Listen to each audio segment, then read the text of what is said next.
नमस्कार, मैं विपिन पालीवाल स्वागत करता हूं आपका आपके अपनी क्लास इंग्लिश सूत्रा में, आपके अपने चैनल इंग्लिश सूत्रा में। कैसे हैं आप लोग? उम्मीद है मस्त होंगे, व्यस्त होंगे, स्वस्थ होंगे। देखिए, जो हमारी निरंतर श्रृंखला चल रही है, जिस निरंतर उस सीरीज़ को लेकर, उस श्रृंखला को लेकर हम आपके सामने प्रतिदिन हाजिर हो रहे हैं, प्रतिदिन आ रहे हैं। तो आप लोग जिस तरह का हमें समर्थन दे रहे हैं, जिस तरह के आपके सजेशन हैं, उन सजेशन पर हम लगातार प्रयास कर रहे हैं कि आपके जो एक्सपेक्टेशंस हैं, आपकी जो अपेक्षाएं हैं, उन पर हम लोग उन उम्मीदों पर खरा उतरें और इसी प्रयास को हम लगातार आगे बढ़ा रहे हैं। और अच्छा लगा कि आप लोग जो सजेशन दे रहे हैं, उन सजेशंस पर हम लोग भी लगातार काम कर रहे हैं। तो देखिए, जिस श्रृंखला को हम आज आपके सामने लेकर आए हैं, वो भी श्रृंखला जो है, वो सीरीज़ जो है, वो भी हमारी भारतीय संविधान से संबंधित है, इंडियन कॉन्स्टिट्यूशन से रिलेटेड है। और मेरा मानना है कि इंडियन कॉन्स्टिट्यूशन को लेकर हमने अब तक जितनी बातें की हैं, बहुत सी बातें ऐसी हैं, बहुत से क्वेश्चंस हमारे ऐसे हैं जो पुटअप हो चुके हैं, एग्ज़ाम में पूछे जा चुके हैं। और इसके साथ साथ हम जो एक्सप्लेनेशन आपको दे रहे हैं, हम जो बातें आपको इसमें वन बाय वन एक्सप्लेन कर रहे हैं, तो आपसे उम्मीद है कि भाई आप उनको प्रॉपर आप नोट कर रहे होंगे या आप उनको समझ रहे होंगे और चीज़ों को इसी तरह से करते चलिए। और लगभग हम लोगों का प्रयास है कि इन चीज़ों को हम लोग मंडे से कुछ और चीज़ों को हम आपके सामने लेकर आएंगे, कुछ नए रूप में, कुछ नए कलेवर में। तो साथ बने रहिए, चीज़ों को साथ मिलकर करते हैं। तो देखिए, आज हम इंडियन कॉन्स्टिट्यूशन के जिन क्वेश्चंस को लेकर आपके सामने हैं, वो उन क्वेश्चन पर बात करते हैं। तो देखिए, क्वेश्चन नंबर 1, आज हमारा क्वेश्चन नंबर 1 है, भारतीय संविधान सभा का गठन किया गया था। यानी कि जो इंडियन जो कॉन्स्टिट्यूशन असेंबली थी, तो वो संविधान सभा का गठन किसके आधार पर किया गया था? जो कॉन्स्टिट्यूशन असेंबली थी, उसका गठन किसके आधार पर किया गया था? योर ऑप्शन इज़ भारत सरकार अधिनियम 1935 के अंतर्गत, क्रिप्स योजना 1942 के अंतर्गत, सी कैबिनेट मिशन योजना 1946 के अंतर्गत, और डी भारतीय स्वतंत्रता अधिनियम 1947 के अंतर्गत। मतलब ये है कि संविधान सभा का गठन किसकी रिकमेंडेशन पर या किसकी सिफारिश पर किया गया था या हुआ था? तो योर आंसर इज सी। आपका जो आंसर है वो है सी, कैबिनेट मिशन योजना। कैबिनेट मिशन की रिकमेंडेशन के बिहाफ पर, कैबिनेट समिति या कैबिनेट मिशन की सिफारिश के आधार पर भारत की संविधान सभा का गठन किया गया था। भारत की संविधान सभा का गठन किसकी सिफारिश पर किया गया या किसकी रिपोर्ट पर किया गया? तो वो थी कैबिनेट मिशन। और कैबिनेट मिशन कब आया? तो 1946 में कैबिनेट मिशन भारत आया था। तो कैबिनेट मिशन, तो कैबिनेट मिशन क्या था? Basically cabinet mission British government के, ब्रिटिश सरकार के मंत्रियों की, कैबिनेट मंत्रियों की एक समिति थी जो भारत में भारत की संवैधानिक व्यवस्था की समीक्षा करने के लिए भेजी गई थी। और ये कब आई थी? ये बनी थी 1946 में, 1946 में। और अब बात आती है कि भी कैबिनेट मिशन, देखिए क्वेश्चन कई बार मॉडर्न इंडियन हिस्ट्री से रिलेटेड है कैबिनेट मिशन, और ये हमारा ये जो टॉपिक है, ये आपके पॉलिटिकल जो साइंस है या आपका जो संविधान की जो क्वेश्चन है, उसमें भी ये उससे भी कनेक्ट होता है। तो कैबिनेट मिशन 1946 में बनाया गया था, या मंत्रिमंडलीय समिति भी इसको बोल देते हैं, इसको मंत्रिमंडलीय समिति भी कहा जाता है। दूसरी बात आती है कैबिनेट मिशन की डिक्लेरेशन, कैबिनेट मिशन की घोषणा किस ब्रिटिश प्राइम मिनिस्टर ने और कब की थी? तो देखिए, कैबिनेट मिशन की घोषणा जो थी, कैबिनेट मिशन की घोषणा ब्रिटिश पीएम,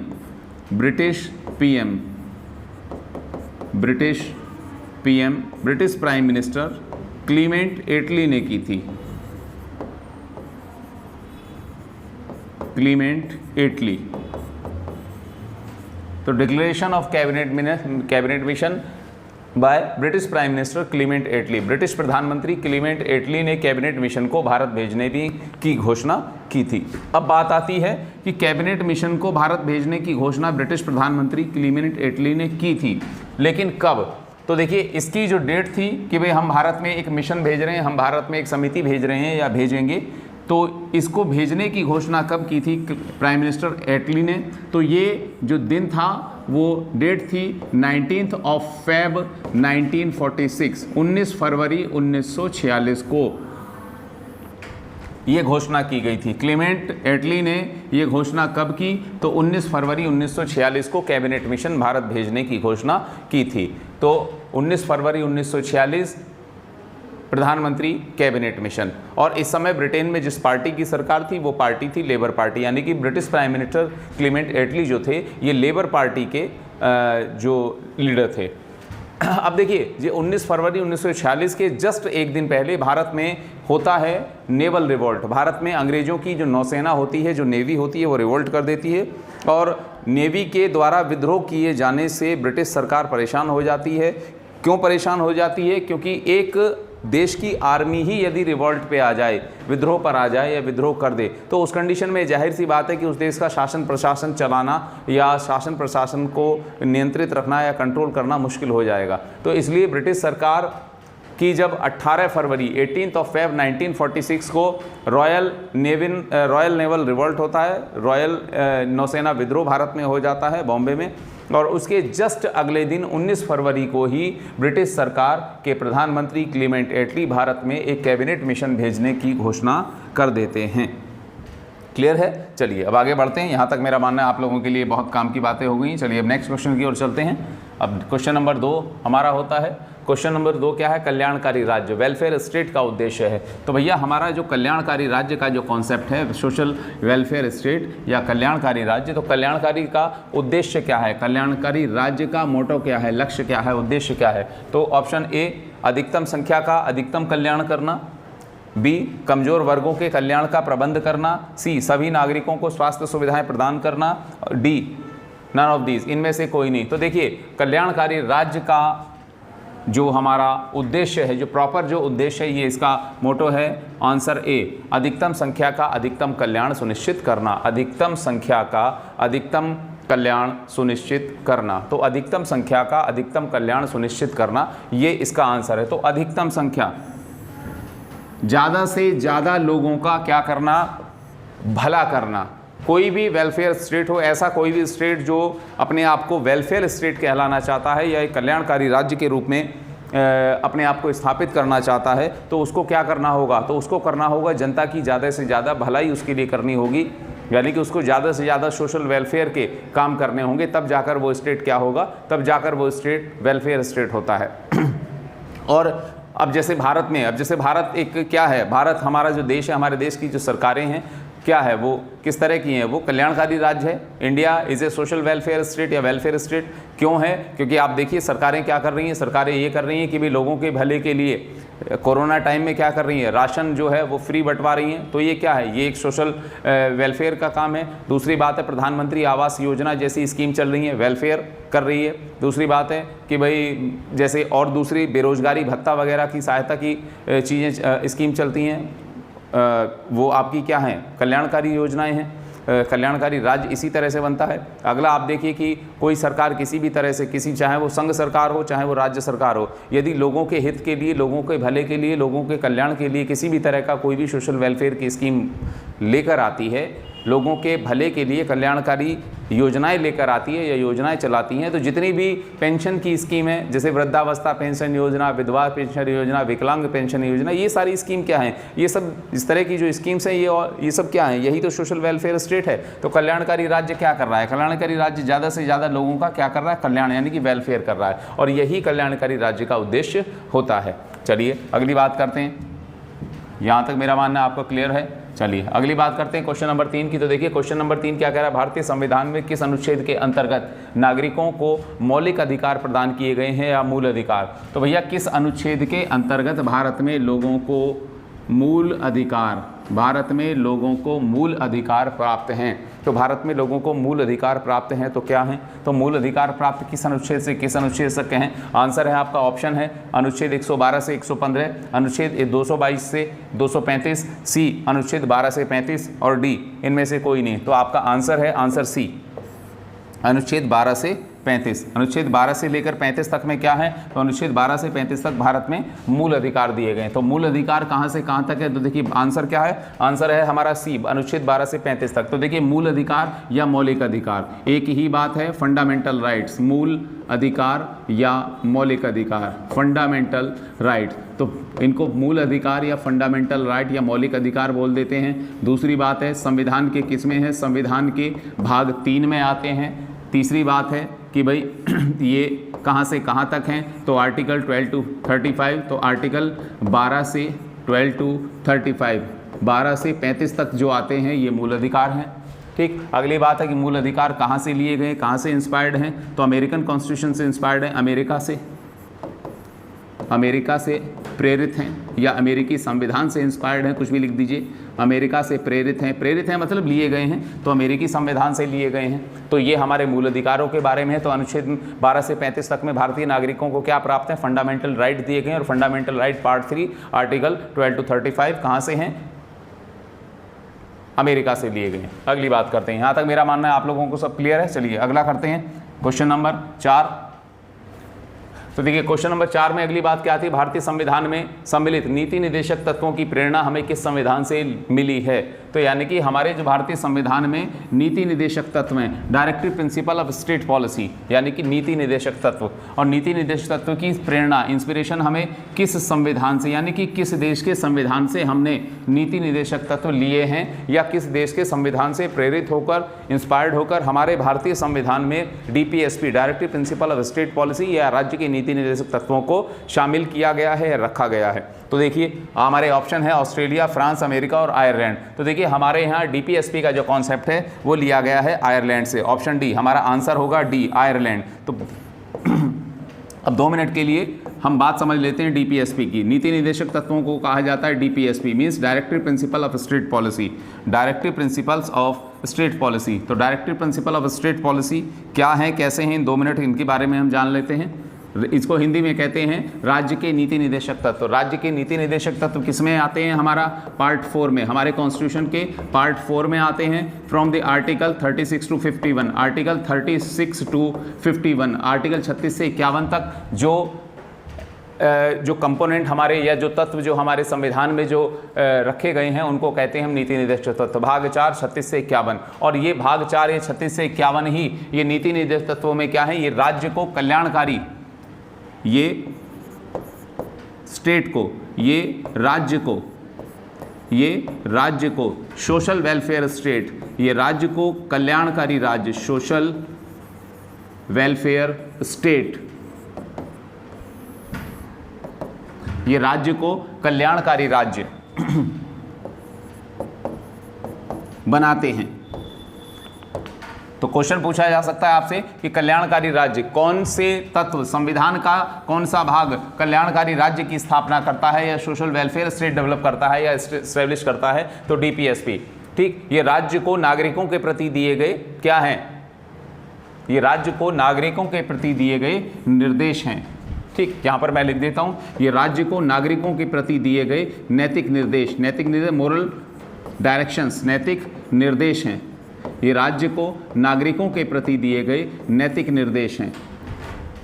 नैतिक निर्देश यानी कि कह दिया गया निर्देश हैं, these are not the direction, these are the not the order for state, these are the direction for state, यानी कि राज्य को ये निर्देश दे दिए गए हैं कि राज्य इस तरह का काम करे, इस तरह से अपनी पॉलिसी मेकिंग करे, इस तरह से अपने लॉज रूल रेगुलेशन बनाए। यदि राज्य इस तरह से, यानी कि अकॉर्डिंग टू DPSP, यदि कोई स्टेट जो है, यदि कोई राज्य जो है नीति निदेशक तत्वों के अनुसार काम करता है, इनको अपनी रूलिंग में, अपने रूल्स में, अपने लॉ में, अपनी पॉलिसीज में यदि इनको फॉलो करता है, तब वो स्टेट कैसा स्टेट होगा, तब वो स्टेट होगा कल्याणकारी राज्य। तो DPSP किसको फॉलो करते हैं, तो DPSP किसकी स्थापना करते हैं, राज्य के नीति निदेशक तत्व किसकी स्थापना करते हैं, तो राज्य के नीति निदेशक तत्व सोशल वेलफेयर स्टेट को स्टैब्लिश करते हैं या कल्याणकारी राज्य की स्थापना करते हैं। और ये नागरिकों के प्रति राज्य को दिए गए क्या है, ये राज्य को दिए गए मॉरल डायरेक्शंस हैं, नैतिक निर्देश हैं। चलिए अगली बात करते हैं, अगले क्वेश्चन की ओर चलते हैं, क्वेश्चन नंबर 5।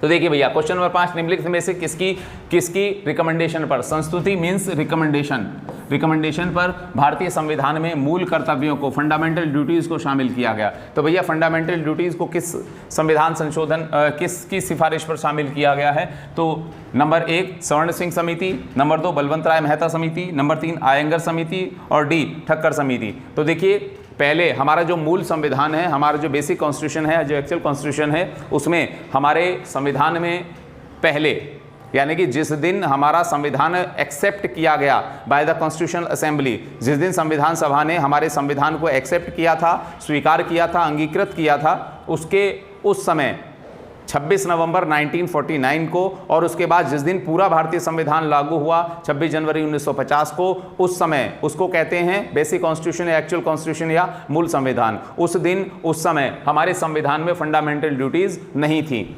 फंडामेंटल ड्यूटीज को आगे चलकर हमारे संविधान में ऐड किया गया। कब किया गया, किसकी रिकमेंडेशन पर किया गया? तो क्वेश्चन की डिमांड है कि किसकी रिकमेंडेशन पर भारतीय संविधान में फंडामेंटल ड्यूटीज को ऐड किया गया या शामिल किया गया? तो देखिए, सरदार स्वर्ण सिंह समिति, सरदार स्वर्ण सिंह, तो स्वर्ण सिंह समिति हमारा आंसर है ए। स्वर्ण सिंह समिति की सिफारिश पर, on the recommendation of Swaran Singh committee, fundamental duties were added in Indian constitution. तो फंडामेंटल ड्यूटीज किसकी समिति पर? तो स्वर्ण सिंह समिति की सिफारिश पर मूल कर्तव्यों को भारतीय संविधान में शामिल किया गया था। क्वेश्चन कभी कभी पूछ लिया जाता है कि मूल संविधान में ये शामिल थे या नहीं थे, इनमें से कौन सी मूल कर्तव्य जो है मूल संविधान में थे या नहीं थे? तो उनमें ABCD ऑप्शन में से एक ऑप्शन होगा सवर्ण आपका मूल कर्तव्य। तो मूल कर्तव्य मूल संविधान में नहीं थे। मूल संविधान हमने आपको अभी 2 दिन पहले लेक्चर में ही बताया था, आज फिर हम एक बार रिपीट कर देते हैं। मूल संविधान क्या है? वो संविधान जो 26 नवंबर 1949 को कॉन्स्टिट्यूशन असेंबली ने एक्सेप्ट किया था, स्वीकृत किया था, अंगीकृत किया था, और जो 26 जनवरी 1950 को जाकर भारत में पूरी तरह से एग्जीक्यूट हो गया, लागू हो गया, वो संविधान कहलाता है मूल संविधान। तो मूल संविधान में मूल कर्तव्य नहीं थे। अब फंडामेंटल ड्यूटीज़ की जब हम बात करते हैं, मूल कर्तव्य या मौलिक कर्तव्य, एक ही बात है, मूल कर्तव्य या मौलिक कर्तव्य, मूल कर्तव्य या मौलिक कर्तव्य। तो भैया मूल कर्तव्य या मौलिक कर्तव्य ये जो हैं ये भारतीय संविधान के किस भाग में हैं? तो हमारा जिस भाग में ये है वो है पार्ट 4A, पार्ट 4A या 4 के आर्टिकल कितना है? आर्टिकल अनुच्छेद किस भाग में है? ये भाग 4A में, आर्टिकल 51A, आर्टिकल किस में? 51A में। और किसकी रिकमेंडेशन पर मूल कर्तव्यों को या फंडामेंटल ड्यूटीज़ को शामिल किया गया था? तो इनको सरदार स्वर्ण सिंह समिति, हालांकि ये सरदार शब्द नहीं लिखा तो आप स्वर्ण सिंह समिति मान लीजिए, तो स्वर्ण सिंह समिति की सिफारिश पर 1976 में, तो 1976 में 1976 में 42nd कॉन्स्टिट्यूशनल अमेंडमेंट से फंडामेंटल ड्यूटीज़ को संविधान में जोड़ा गया या शामिल किया गया या रखा गया, जो भी आप माने, जो भी आप समझे, ठीक। तो 42वें संविधान संशोधन 1976 के द्वारा फंडामेंटल ड्यूटीज़ को संविधान में रखा गया या ऐड किया गया। और इनको ऐड करने की रिकमेंडेशन किसने दी थी? तो इनको ऐड करने की रिकमेंडेशन के लिए बनी थी स्वर्ण सिंह कमेटी। तो स्वर्ण सिंह कमेटी की रिकमेंडेशन पर ही मूल कर्तव्यों या मौलिक कर्तव्यों या फंडामेंटल ड्यूटीज़ को भारतीय संविधान में ऐड किया गया था। तो ऐड किया गया था, अब ये किस आर्टिकल में है, किस भाग में है? तो मूल कर्तव्य मौलिक कर्तव्य भारतीय संविधान के पार्ट 4A में है, from the article under the article 51A। और ये 42वें संविधान संशोधन से इनको 1976 में इनको भारतीय संविधान में रखा गया। चलिए, यहाँ तक मेरा मानना है। आपको 1 बाय 1 एक एक चीज़, आपको एक एक शब्द की हम व्याख्या यहाँ पर कर रहे हैं, तो मेरा मानना है कि एक एक चीज़ आपके लिए क्रिस्टल क्लियर की तरह है। चलिए आगे बढ़ते हैं, अगला क्वेश्चन देखते हैं। क्वेश्चन नंबर 6, समाजवादी शब्द उद्देशिका में जोड़ा गया। तो देखिए, अगर आप में से जिन लोगों ने हमारी लास्ट क्लास देखी होगी, हमारा लास्ट लेक्चर यदि हमारी श्रृंखला का आपने देखा है, तो मुझे ऐसा लगता है कि शायद मुझे समाजवादी शब्द कब जोड़ा गया उद्देशिका यानी कि प्रस्तावना में, इसको बताने की मुझे लगता है ज़रूरत शायद ना हो, लेकिन फिर भी हम बता देते हैं। आंसर क्या है इसका? ऑप्शन ए 42वें, 44वें, 52वें या नन ऑफ दीज, इनमें से कोई नहीं। तो हमारा आंसर है आंसर ए, 42वें संविधान संशोधन के द्वारा, 42वें संविधान संशोधन के द्वारा संविधान में समाजवादी शब्द जोड़ा गया या ऐड किया गया। चलिए, इस क्वेश्चन पर कई बार डिस्कस हो चुका है। नेक्स्ट क्वेश्चन की ओर चलते हैं। क्वेश्चन नंबर 7, भारत के उपराष्ट्रपति का चुनाव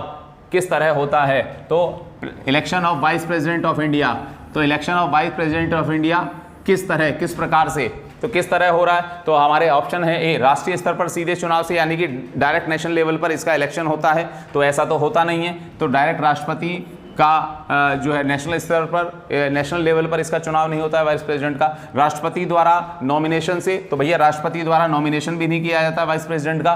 तीसरा, लोकसभा के सांसद और विधानसभा के विधायकों से सीधे चुनाव कराया जाता है, तो भैया ये भी नहीं होता।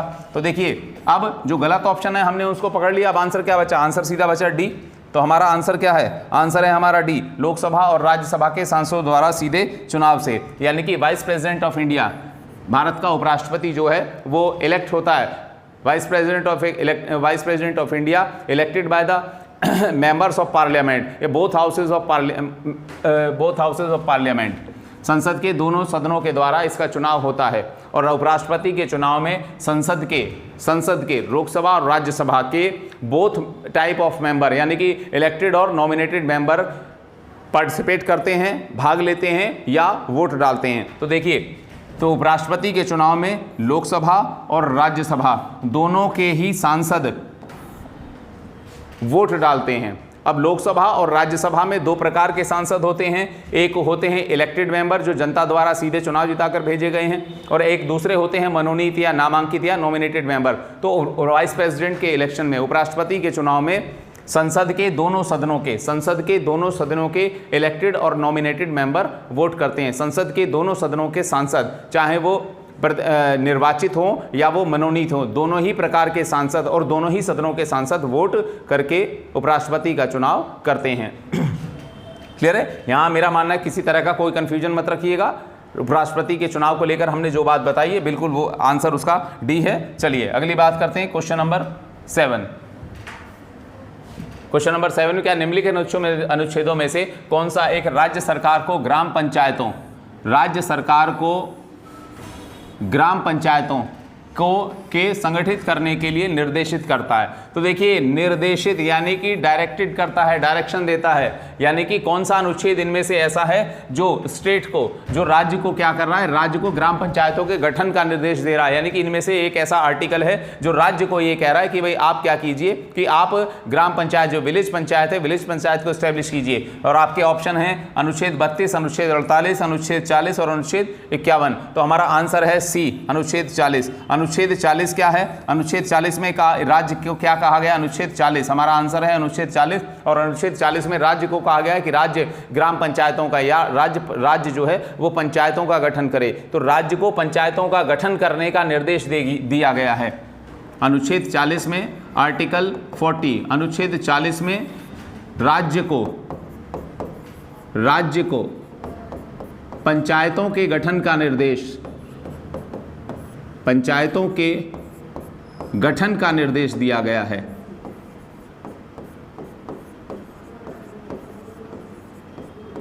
देखिए, निर्देश दिया गया है, आदेश नहीं, डायरेक्शन दिया गया है कि स्टेट क्या करे, स्टेट पंचायत सिस्टम को एस्टेब्लिश करे। क्लियर है? पंचायत सिस्टम को एस्टेब्लिश करे स्टेट, ये नहीं कि आदेश, ऑर्डर नहीं है, ये डायरेक्शन है। अब आप करो या ना करो, क्योंकि निर्देश और आदेश दो शब्द होते हैं। निर्देश मतलब ये है, मैं आपसे कह रहा हूं कि भाई इस लेक्चर को आप प्रॉपर, इस सीरीज को प्रॉपर फॉलो कीजिए। आप जो कमेंट के माध्यम से जो पूछना चाहें पूछिए, ठीक। आपको जो ना समझ में, आप हमसे एक बार नहीं 4 बार कमेंट के माध्यम से पूछिए। आप अब इसके बावजूद आप उस चीज को करें या ना करें, ये आपके ऊपर छोड़ दिया गया है। तो ये जो बात है ये है निर्देश।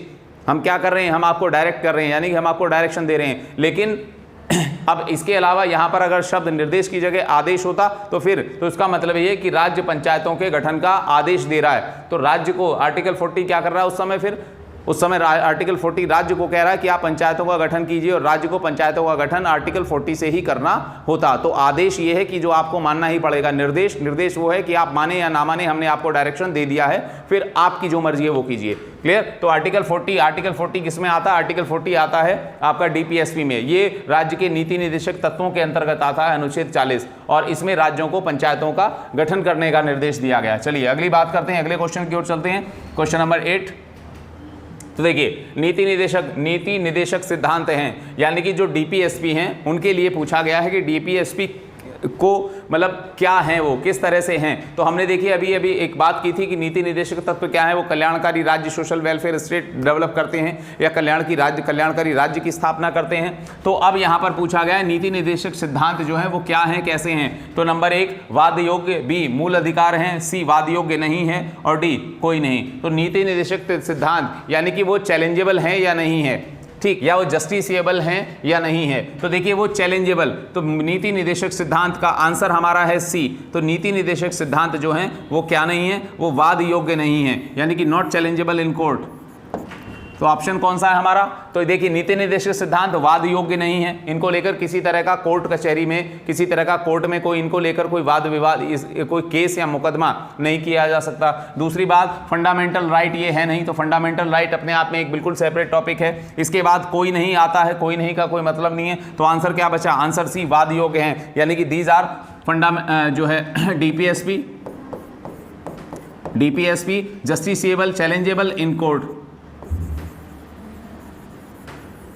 चैलेंजेबल इन कोर्ट, यानी कि इनमें कोर्ट में डीपीएसपी को कोर्ट में चुनौती नहीं दी जा सकती, यानी कि ये नॉट चैलेंजेबल इन कोर्ट हैं। डीपीएसपी को किसी तरह से कोर्ट में चैलेंज नहीं किया जा सकता। DPSP are not challengeable in court. क्यों नहीं किया जा सकता? क्योंकि ये निदेशक सिद्धांत है। देखिए इस चीज को समझिए, निदेशक, और निदेशक का मतलब ये होता है कि आपको स्टेट को डायरेक्शन दिया गया है, स्टेट को डायरेक्ट किया गया कि आप इस तरह से अपनी स्कीम बनाइए, अपनी योजना बनाइए या इनके अनुसार अपना कार्य कीजिए। अगर आप इस तरह की योजना बनाएंगे, किस तरह की नीति निर्देशक सिद्धांतों के अनुसार, directory principal of state policy के अकॉर्डिंग अगर स्टेट अपनी पॉलिसी मेकिंग करता है, अपने लॉ मेकिंग करता है, तो उस कंडीशन में वो स्टेट कैसा स्टेट होगा? तो वो स्टेट होगा कल्याणकारी राज्य, सोशल वेलफेयर स्टेट। और जब सोशल वेलफेयर स्टेट कह दिया गया है तो ये निर्देश हैं, ये आदेश नहीं है। और यदि आदेश होते तो ये चैलेंजेबल इन कोर्ट होता, तो इनको लेकर, तो फिर नीति निर्देशक तत्वों को लेकर कोर्ट में चैलेंज किया जा सकता था, केस किया जा सकता था, मुकदमा किया जा सकता था। जबकि नीति निर्देशक सिद्धांत क्या है? ये निदेशक सिद्धांत है, यानी कि डायरेक्टिव प्रिंसिपल हैं। और जब ये डायरेक्टिव प्रिंसिपल हैं तो स्टेट पर ही ये छोड़ दिया गया है, वो चाहे तो इनके अनुसार अपनी नीतियां बनाए, ना चाहे तो इनके अनुसार अपनी नीतियां ना बनाए। क्लियर है? चलिए, तो इसलिए इनको लेकर, क्योंकि ये चैलेंजेबल नहीं है, क्योंकि ये निर्देश हैं, क्योंकि ये निर्देश हैं, आदेश नहीं है, तो इसलिए इनको लेकर कोई भी केस, कोई भी मुकदमा कोर्ट में स्टेट के अगेंस्ट नहीं किया जा सकता। समझ रहे? इनको लेकर राज्य के खिलाफ कोर्ट में किसी तरह का कोई मुकदमा, कोई वाद, कोई विवाद नहीं किया जा सकता। क्यों नहीं किया सकता? क्योंकि ये निर्देश हैं, आदेश नहीं है। और इसीलिए इनको कहा गया है ये नॉट चैलेंजेबल इन कोर्ट। और नॉट चैलेंजेबल इन कोर्ट के साथ साथ जब ये चैलेंजेबल हैं, चैलेंजेबल नहीं है, तो इसलिए नॉट जस्टिसेबल इन कोर्ट, यानी कि ये क्या नहीं है? ये नॉट जस्टिसेबल,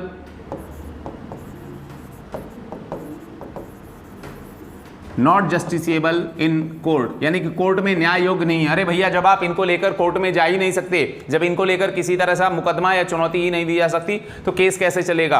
केस ही नहीं होगा। केस नहीं होगा तो क्या है? जस्टिसेबल, न्याय योग्य नहीं है। क्लियर है? चलिए अगली बात करते हैं, अगले क्वेश्चन की ओर चलते हैं। क्वेश्चन नंबर हमारा 9। तो क्वेश्चन नंबर 9 में समान कार्य के लिए समान वेतन भारत के संविधान में सुनिश्चित किया गया है। तो यानी कि समान कार्य के लिए समान वेतन, पहली बात आती है समान कार्य के लिए समान वेतन, तो equal salary for equal work. तो equal salary for equal work Bharat के संविधान में सुनिश्चित किया गया है। इनमें से किस टॉपिक में पूछा गया है कि भारत के संविधान में इनमें से equal salary for equal work किसके अंतर्गत आता है, किस टॉपिक का पार्ट है? तो देखिए, मूल अधिकार, राज्य के नीति निर्देश के सिद्धांत, सी मूल कर्तव्य, और डी आर्थिक आधार। तो देखिए, आर्थिक आधार कुछ होता नहीं है, मौलिक अधिकार जो समान कार्य के लिए समान वेतन, ये फंडामेंटल ड्यूटीज ये है, फंडामेंटल राइट ये है नहीं। समान कार्य के लिए समान वेतन का अधिकार कोई मूल अधिकार नहीं है, पहली बात। दूसरी बात, राज्य के नीति निर्देशक सिद्धांतों का अंग है। मूल कर्तव्य ये है नहीं, न आर्थिक आधार पर किसी तरह का कोई बेनिफिट है नहीं। चलिए, तो आंसर क्या होगा? तो आंसर है हमारा बी। अब नीति निर्देशक सिद्धांतों का अंग है, तो देखिए equal salary for equal work, यानी समान कार्य के लिए समान वेतन जो है, ये हमारा बेसिकली क्या है? ये हमारा डीपीएसपी का पार्ट है। ये क्या है? ये डीपीएसपी है, यानी कि नीति निर्देशक सिद्धांत हैं। ये नीति निर्देशक सिद्धांतों में कहा गया है कि भाई सभी महिला और पुरुषों को समान कार्य के लिए समान वेतन दिया जाए। अब वो दिया जाए या ना दिया जाए, वो स्टेट पर डिपेंड करेगा। समझ रहे हैं? अब वो एक अलग बात है कि सरकारी नौकरियों में, सरकारी सेवाओं में, गवर्नमेंट जॉब्स में तो फिर भी equal salary to equal work है, लेकिन प्राइवेट सेक्टर में स्थितियां बदली हुई हैं। तो अब बेसिकली ये जो समान कार्य के लिए समान वेतन की जो बात है, ये किसमें की गई है? ये की गई नीति निर्देशक सिद्धांतों में, या कह दीजिए डीपीएसपी में। और डीपीएसपी में या नीति निर्देशक सिद्धांतों के किस पार्ट में, किस आर्टिकल में ये बात की गई है? ये बात की गई है आर्टिकल 39, आर्टिकल 39 के चौथे पॉइंट में, आर्टिकल 39 के 4th पॉइंट में ये बात की गई है कि समान कार्य के लिए समान वेतन। तो समान कार्य के लिए समान वेतन कौन सा मूल अधिकार है? इस तरह का क्वेश्चन पूछ लिया जाता है। तो समान कार्य के लिए समान वेतन, equal salary for equal work is not a fundamental right. दूसरी बात, इट्स जस्ट ए डीपीएसपी, यानी कि ये क्या है, ये नीति निर्देशक तत्व है। और नीति निर्देशक तत्वों के किस अनुच्छेद में ये आता है, तो ये आता है आर्टिकल 39 के पॉइंट 4 में। चलिए अगली बात करते हैं, अगले क्वेश्चन की ओर चलते हैं। अगला क्वेश्चन हमारा आता है क्वेश्चन नंबर 10। क्वेश्चन नंबर 10 में क्या कहा गया है, देखिए भारतीय संविधान के किस अनुच्छेद में राज्य के नीति निर्देशक तत्वों का उल्लेख है। तो देखिए बार बार एक चीज आ रही है, नीति निर्देशक तत्व, समझिए इस चीज को। और नीति निर्देशक तत्वों को हमने अभी बार बार बताया है कि राज्य को दिए गए नैतिक निर्देश हैं, और राज्य को दिए गए नैतिक निर्देश हैं जिस कारण राज्य इस प्रकार से काम करे। कहा गया कि राज्य इनके अनुसार अपने जो नीतियां हैं, अपने जो कानून है, अपनी जो पॉलिसी है, इनके अनुसार ही बनाए। और जब राज्य नीति निर्देशक तत्वों के अनुसार अपने कार्य करेगा, अपनी नीतियां बनाएगा, अपने कानून बनाएगा, तब वो राज्य कैसा होगा, तब वो राज्य जाकर बनेगा कल्याणकारी राज्य। तो यहाँ पर पूछा गया है कि किस अनुच्छेद में राज्य के नीति निर्देशक तत्वों का उल्लेख है। तो भैया राज्य के नीति निर्देशक तत्वों का उल्लेख, हमारा आंसर है अनुच्छेद 33 से 46,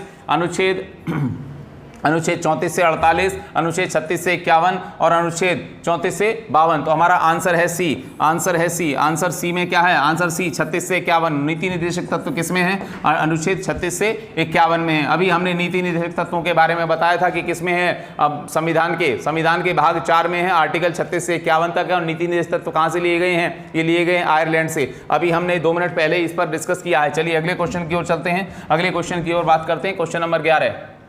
देखिए भारत के संविधान में उद्देशिका का विचार लिया गया, यानी कि भारतीय संविधान में उद्देशिका या प्रेम्बल या प्रस्तावना, उद्देशिका या प्रेम्बल या प्रस्तावना ये कहां से ली गई है। तो देखिए किस देश के संविधान से, इटली के संविधान से, कनाडा के संविधान से, फ्रांस के संविधान से और डी यूएसए के संविधान से। तो हमारा आंसर क्या होना चाहिए, हमने लास्ट लेक्चर्स में भी इस पर बात की थी। तो हमारी जो उद्देशिका या प्रस्तावना है संविधान की वो कहाँ से इंस्पायर्ड है, तो वो कहाँ से इंस्पायर्ड है, वो है अमेरिकन संविधान से। तो उद्देशिका या प्रस्तावना कहाँ से ली गई है, अमेरिकी संविधान से या अमेरिका से। कहाँ से प्रभावित है भैया, अमेरिका से। और इसकी जो भाषा है, उद्देशिका की भाषा पर हमने बात की थी कि लैंग्वेज ऑफ प्रेम्बल कहाँ से है, तो ये है कहाँ से, ऑस्ट्रेलिया से। तो लैंग्वेज ऑफ प्रेम्बल ये कहाँ से है, ऑस्ट्रेलिया से। क्लियर, इस पर हम बात कर चुके हैं और हमने लास्ट लेक्चर में इस पर बात की थी कि ऑस्ट्रेलियन ये जो लैंग्वेज है प्रेम्बल की, be the people of India, ये कहाँ से इंस्पायर्ड है, ये भी ऑस्ट्रेलियन कॉन्स्टिट्यूशन पर प्रभावित है। क्लियर है। चलिए अब यहाँ तक मेरा मानना है, उद्देशिका पर, प्रस्तावना पर या प्रेम्बल पर हमने कल काफ़ी बातें की थी। चलिए अगले क्वेश्चन की ओर चलते हैं।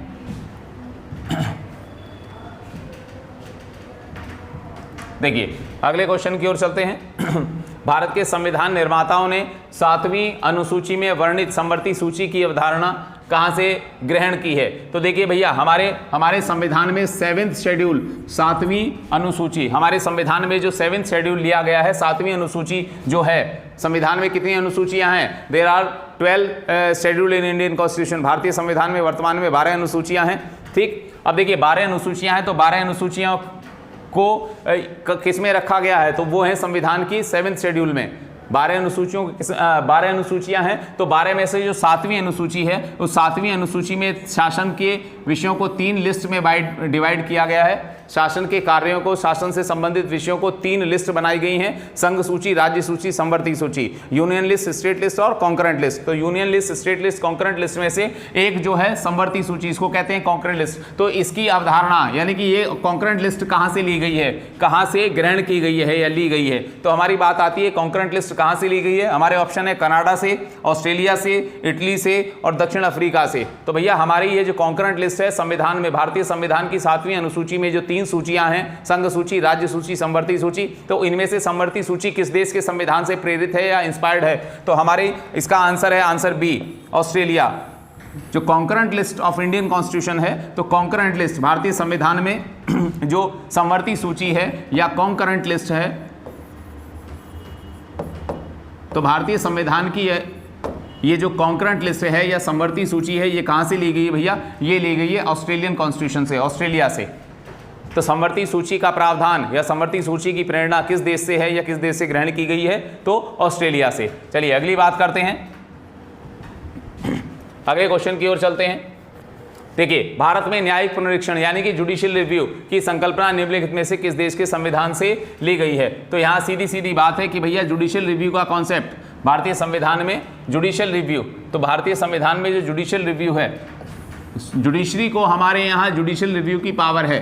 देखिए भारतीय में हमारे और ब्रिटेन के जुडिशियल सिस्टम में, हमारे और ब्रिटेन का, भाई हमने जो पार्लियामेंट्री सिस्टम लिया है वो ब्रिटेन से लिया है। मोस्ट ऑफ पार्लियामेंट्री सिस्टम हमारा इंस्पायर्ड फ्रॉम द ब्रिटिश जो है सिस्टम से। अब दूसरी कंडीशन ये है कि हमारा जो जुडिशियल सिस्टम है, तो हमारे जुडिशियल सिस्टम में हम लोगों ने, हमारे संविधान विशेषज्ञों ने या कॉन्स्टिट्यूशन असेंबली ने क्या लिया है, एक जुडिशियल रिव्यू लिया है। जुडिशियल रिव्यू की एक पावर या एक राइट लिया है। अब जुडिशियल रिव्यू क्या है, क्या नहीं है, इसकी बात बाद में करेंगे। पहले हम बात करते हैं कि जुडिशियल रिव्यू, न्यायिक पुनरीक्षण की संकल्पना, यानी कि जुडिशियल रिव्यू का जो कॉन्सेप्ट है ये किस देश के संविधान से लिया गया है।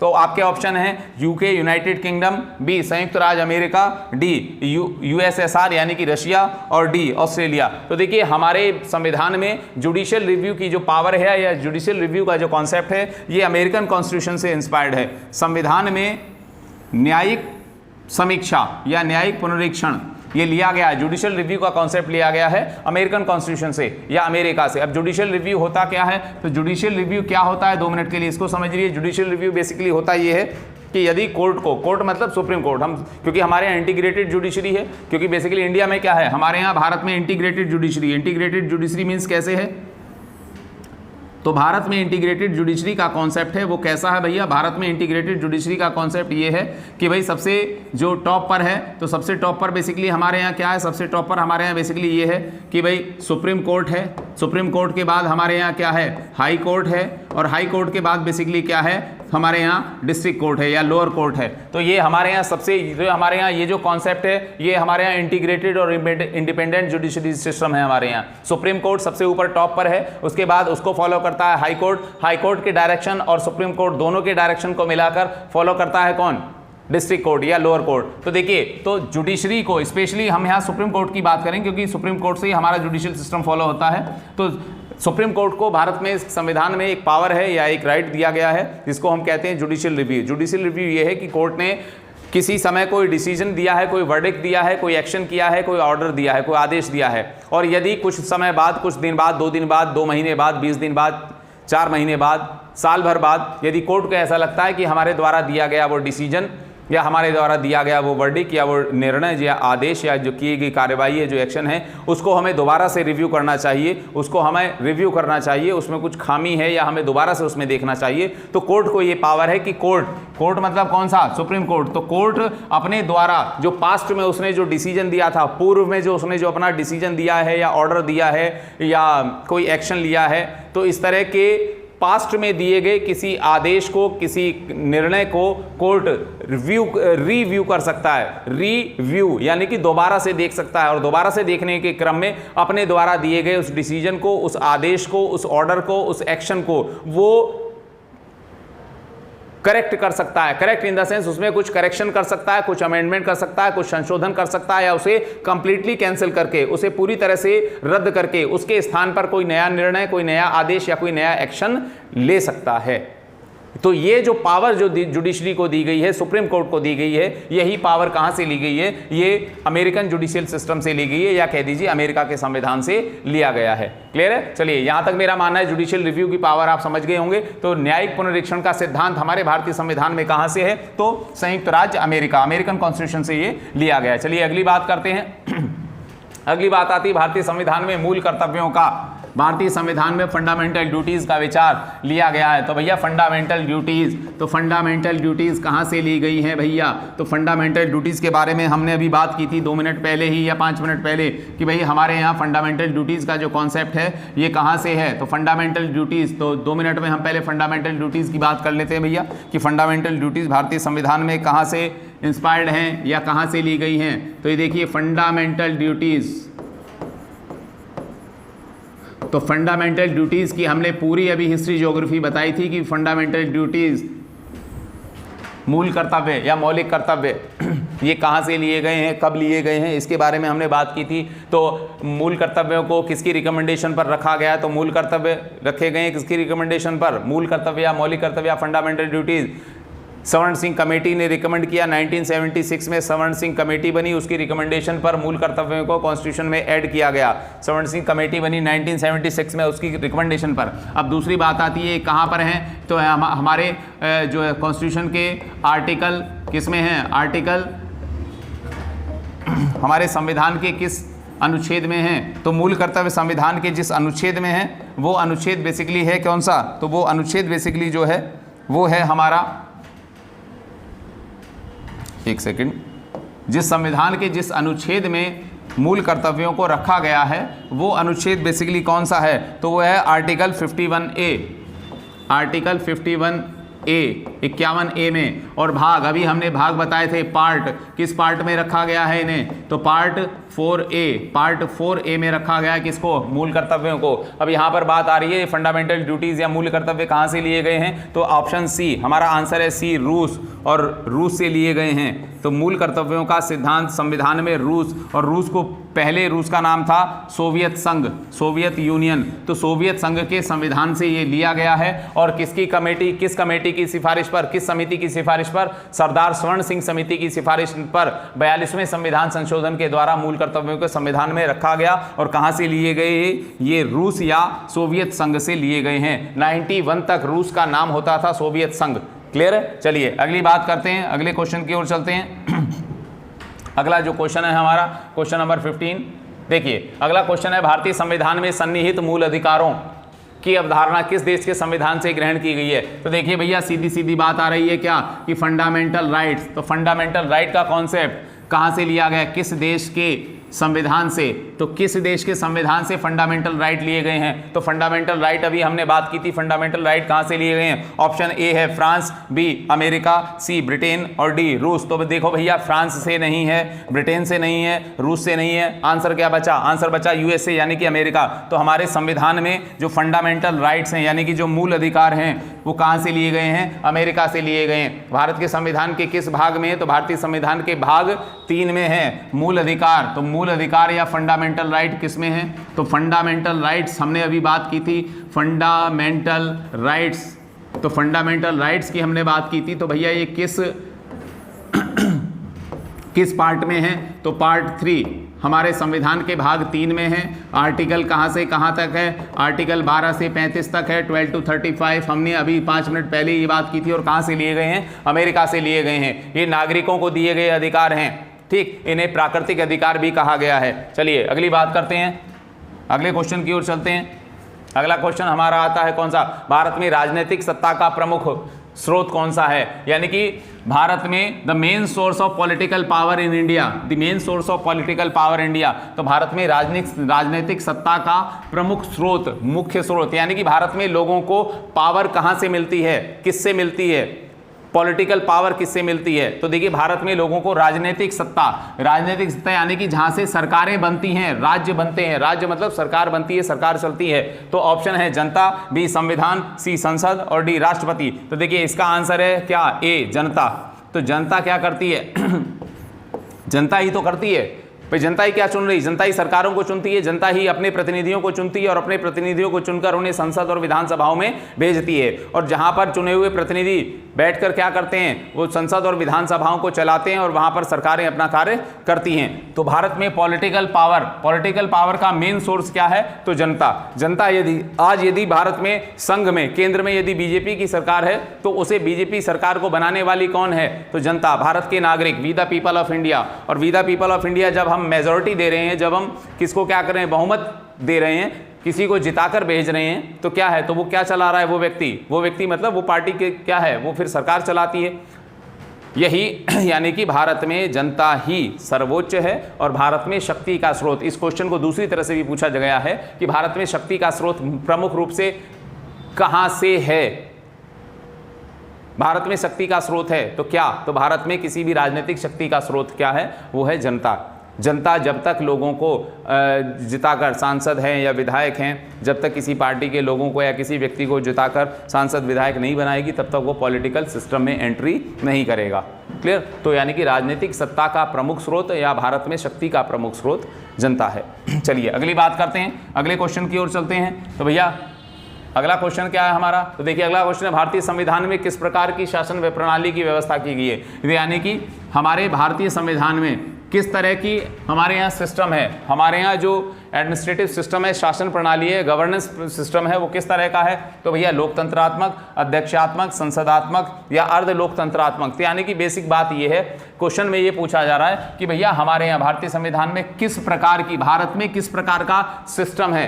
तो भारत क्या है? भारत एक क्या है बताओ? India is a democratic nation या ए डेमोक्रेटिक स्टेट। भारत क्या है? भारत एक लोकतांत्रिक राज्य है, और भारत एक लोकतांत्रिक राज्य है तो जाहिर सी बात है लोकतंत्र की अवधारणा कैसे मिलेगी, कैसे बनेगी? तो लोकतंत्र की अवधारणा जब बनेगी जब हमारे यहाँ प्रॉपर एक पार्लियामेंट्री सिस्टम होगा। तो पार्लियामेंट्री सिस्टम हमारे यहाँ कहाँ से लिया गया? ब्रिटेन से। तो यानी कि हमारा जो शासन प्रणाली है, भारत की जो शासन व्यवस्था है वो किस तरह की है? भारत की शासन व्यवस्था संसदात्मक शासन व्यवस्था है। तो हमारा आंसर क्या होगा? Answer C.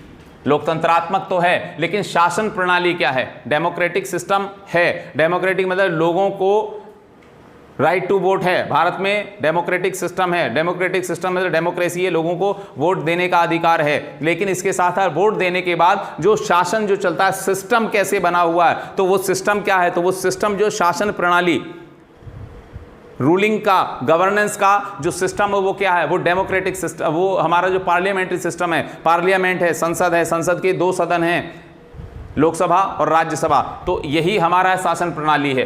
क्लियर? तो हमारे यहाँ क्या है? तो हमारे यहाँ संसदात्मक शासन व्यवस्था है, पार्लियामेंट्री सिस्टम है। और भारत में पार्लियामेंट्री सिस्टम कहाँ से लिया गया है? भारत का पार्लियामेंट्री सिस्टम लिया गया है कहाँ से? ब्रिटेन से।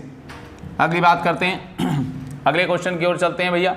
तो देखिए निम्नलिखित में से कौन सी भारतीय संविधान की विशेषता नहीं है? तो यानी कि भारतीय संविधान की कौन सा इसमें कैरेक्टर जो है वो भारतीय संविधान का नहीं है? तो नहीं है वाली बात देखिए, तो संसदात्मक पार्लियामेंट्री सिस्टम है हमारे यहाँ, अध्यक्षात्मक सरकार, स्वतंत्र न्यायपालिका, संघात्मक सरकार। तो देखिए भैया संसदात्मक सरकार हमारे यहाँ है। चलिए इसके बाद स्वतंत्र न्यायपालिका, इंडिपेंडेंट एंड इंटीग्रेटेड जुडिशरी हमारे यहाँ है। अगली बात आती है संघात्मक फेडरल सिस्टम भी हमारे यहाँ। फेडरल सिस्टम यानी कि संघात्मक व्यवस्था क्या है? संघात्मक व्यवस्था क्या होती है या संघात्मक सरकार? मतलब संघ का मतलब क्या है? India that is Bharat shall be A union of state. India और भारत ये सब क्या है? Union of state. यानी कि हमारे यहाँ संघ और राज्य दोनों मिलकर कार्य करते हैं। संघ का कार्य है भाई जो केंद्रीय स्तर पर कार्य कर रहा है संघ, और अलग अलग राज्यों की जो अपनी सरकारें हैं वो सब अपना अपना काम कर रही हैं। तो यानी कि संघ और राज्यों के बीच शक्तियों का आपका डिस्ट्रीब्यूशन ऑफ पावर है, डिस्ट्रीब्यूशन ऑफ राइट है, डिस्ट्रीब्यूशन ऑफ ड्यूटीज है। तो अब यही जो सिस्टम है ये संघात्मक सरकार है। तो इसका मतलब कौन सी विशेषता नहीं है? तो भैया भारतीय संविधान की, भारतीय संविधान में कौन सी विशेषता नहीं दी गई है? तो आंसर है बी। तो भैया ये जो आंसर है हमारा, ये आंसर है हमारा बी। मतलब अब आप इन तीनों पर राइट मत लगा देना, मैं इनको क्रॉस कर देता हूं कहीं आप कंफ्यूजन में रह जाएं। चलिए ये मैंने आपको समझाने के लिए बताया था। तो भारतीय संविधान की विशेषता नहीं है अध्यक्षात्मक शासन प्रणाली। अध्यक्षात्मक शासन प्रणाली का मतलब ये है कि भारत में प्रेसिडेंशियल सिस्टम नहीं है, भारत में पार्लियामेंट्री सिस्टम है, प्रेसिडेंशियल सिस्टम नहीं। यानी कि भारत में क्या नहीं होता? भारत में राष्ट्रपति शासन का अध्यक्ष नहीं है। भारत में राष्ट्रपति नहीं है। भारत में राष्ट्रपति प्रथम नागरिक है, कॉन्स्टिट्यूशनल हेड है, कॉन्स्टिट्यूशन हेड ऑफ नेशन है या हेड ऑफ स्टेट है, ठीक, हेड ऑफ एग्जीक्यूटिव है, लेकिन वो वर्किंग हेड नहीं है। वर्किंग हेड नहीं है। वर्किंग हेड कौन है? वर्किंग हेड हमारे यहाँ कौन होता है? हमारे यहाँ वर्किंग हेड होता है कौन? Prime minister. जबकि एक्चुअल हेड हमारे यहाँ भले ही राष्ट्रपति है, लेकिन हमारे यहाँ सब कुछ काम कौन करता है? प्रधानमंत्री। तो यानी कि हमारे यहाँ क्या है? अध्यक्षात्मक। और जबकि अमेरिकन जो सिस्टम है, अमेरिका में क्या है? अमेरिका में प्रेसिडेंशियल सिस्टम है, और जिन देशों में प्रेसिडेंशियल सिस्टम होता है राष्ट्रपति ही राष्ट्र का मुखिया, राष्ट्र का प्रधान होता है, ऐसी शासन व्यवस्था कहलाती है अध्यक्षात्मक शासन व्यवस्था। ऐसी शासन व्यवस्था ही क्या कहलाएगी? ऐसी शासन व्यवस्था जहां पर राष्ट्रपति ही प्रमुख होता है। यानी कि राष्ट्रपति के बाद वहां प्रधानमंत्री वगैरह कोई नहीं होता, राष्ट्रपति ही अपने मंत्रियों की नियुक्ति करता है खुद। तो ऐसी शासन व्यवस्था यानी कि अध्यक्षात्मक शासन व्यवस्था। तो अगली बात करते हैं, अगले क्वेश्चन की ओर चलते हैं भैया। अगला क्वेश्चन देखते हैं। अगला क्वेश्चन हमारा है, भारत में प्रजातंत्र इस तथ्य पर आधारित है। किस तथ्य पर? कि संविधान लिखित है, यहाँ मौलिक अधिकार प्रदान किए गए हैं। सी, जनता को सरकारों को चुनने तथा बदलने का अधिकार है। और डी, यहाँ राज्य के नीति निर्देशक तत्व हैं। तो भैया बेसिक बात देखिए, प्रजातंत्र, प्रजातंत्र यानी कि एक तरह से डेमोक्रेसी, प्रजातंत्र कह दीजिए, हम इसको प्रजातंत्र या लोकतंत्र, ठीक, या डेमोक्रेसी,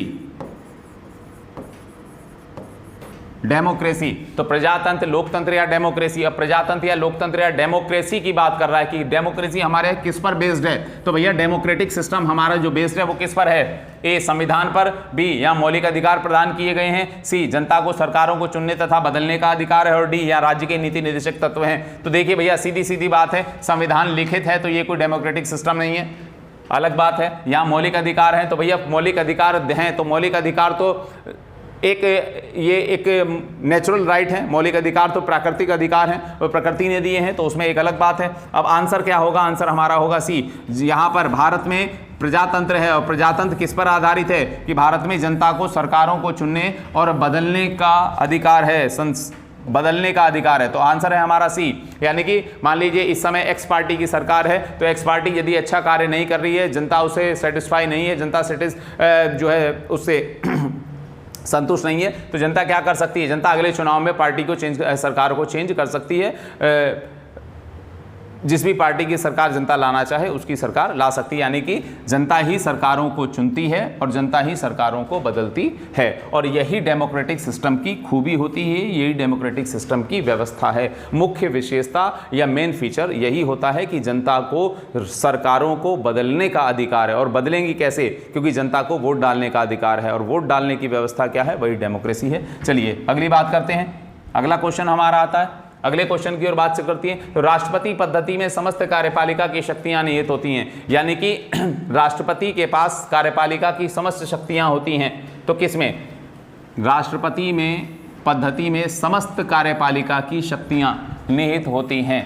तो भैया देखिए, ए राष्ट्रपति में, बी व्यवस्थापिका में, सी कैबिनेट में और डी उच्च सदन में। देखिए क्वेश्चन को समझिए, क्वेश्चन क्या है। ये क्वेश्चन थोड़ा सा, इसकी भाषा थोड़ी सी क्लिष्ट है, यानी कि भाषा अपने आप में क्लियर नहीं है क्वेश्चन की, थोड़ा सा टफ भाषा का प्रयोग किया गया, थोड़ा सा कह दीजिए घुमा कर दिया गया। क्वेश्चन है कि राष्ट्रपति पद्धति में, यानी कि प्रेसिडेंशियल सिस्टम में, राष्ट्रपति पद्धति में समस्त कार्यपालिका की शक्तियां निहित होती हैं। तो राष्ट्रपति शक्ति में समस्त कार्यपालिका की शक्तियां किसमें निहित होती हैं, यानी कि किसके पास पावर होती है, सारी शक्तियां किसके हाथ में होती हैं राष्ट्रपति पद्धति में। तो भैया राष्ट्रपति पद्धति में कार्यपालिका की समस्त शक्तियां, राष्ट्रपति पद्धति यानी कि जिन देशों में राष्ट्र का प्रधान कौन होगा, राष्ट्र का प्रधान जिन देशों में राष्ट्रपति होगा, तो वहाँ क्या है? राष्ट्रपति पद्धति। और समस्त कार्यपालिका शक्तियाँ निहित होंगी फिर किसमें? राष्ट्रपति में। भारत जैसे देशों में, अब सुनिए, अब हम भारत की बात कर लेते हैं, सुनिए जरा। हमारा आंसर है ए, राष्ट्रपति में। ठीक, होता क्या है कि कार्यपालिका की समस्त शक्तियां, जो एग्जीक्यूटिव होता है, तो हमारे यहाँ आर्टिकल 53, हमारे यहाँ अनुच्छेद 53 में ये बात की गई है। आर्टिकल 53 अनुच्छेद 53 में हमारे यहाँ बात की गई है कि कार्यपालिका की समस्त शक्तियां किसके पास हैं, किसमें निहित होती हैं? तो राष्ट्रपति में। आर्टिकल 53 में कहा गया है कि कार्यपालिका की all power of executive in hand of president. तो यानी कि जो भी, इसका मतलब ये होता है कि कार्यपालिका जो भी कार्य कर रही है, कार्यपालिका का मतलब है सरकारें, सरकार मतलब संघ सरकार, और संघ सरकार कोई भी कार्य करती है तो वो किसके नाम से करती है? वो राष्ट्रपति के नाम से करेगी। ठीक, भारत के प्रधानमंत्री कहीं देश के किसी दूसरे देश के टूर पर जा रहे हैं, किसी दूसरे देश के साथ कोई एग्रीमेंट, कोई संधि, कोई समझौता कर रहे हैं, तो वहाँ पर यदि वो साइन कर रहे हैं, तो साइन कर रहे हैं वो किसके प्रतिनिधि की हैसियत से? राष्ट्रपति के प्रतिनिधि की हैसियत से। मतलब ये समझ लीजिए संघ सरकार या संघ सरकार के मंत्री या संघ सरकार का मुखिया, संघ सरकार का मुखिया भी राष्ट्रपति होता है। मतलब कुल मिला के ये है कि भारत सरकार किसी भी प्रकार का कोई भी कार्य करेगी तो वो कार्य किसके नाम से किया जाएगा? वही कार्य राष्ट्रपति के नाम से ही किया जाता है, और यही राष्ट्रपति की कार्यपालिका शक्ति होती है। तो इसी में ये कहा गया है आर्टिकल 53 में कि समस्त कार्यपालिका शक्तियाँ किस में निहित होती हैं? राष्ट्रपति में। समस्त कार्यपालिका शक्तियां, ऑल एग्जीक्यूटिव पावर्स का, समस्त कार्यपालिका शक्तियां राष्ट्रपति में निहित हैं, यानी कि राष्ट्रपति में निहित है, यानी कि राष्ट्रपति के नाम से ही होगा जो भी काम होगा, राष्ट्रपति में निहित हैं, निहित हैं। समस्त कार्यपालिका शक्तियां राष्ट्रपति में निहित हैं। क्लियर भैया? मतलब ये है कि जो भी कार्य संघ सरकार करेगी वो सब राष्ट्रपति के नाम से ही किए जाएंगे।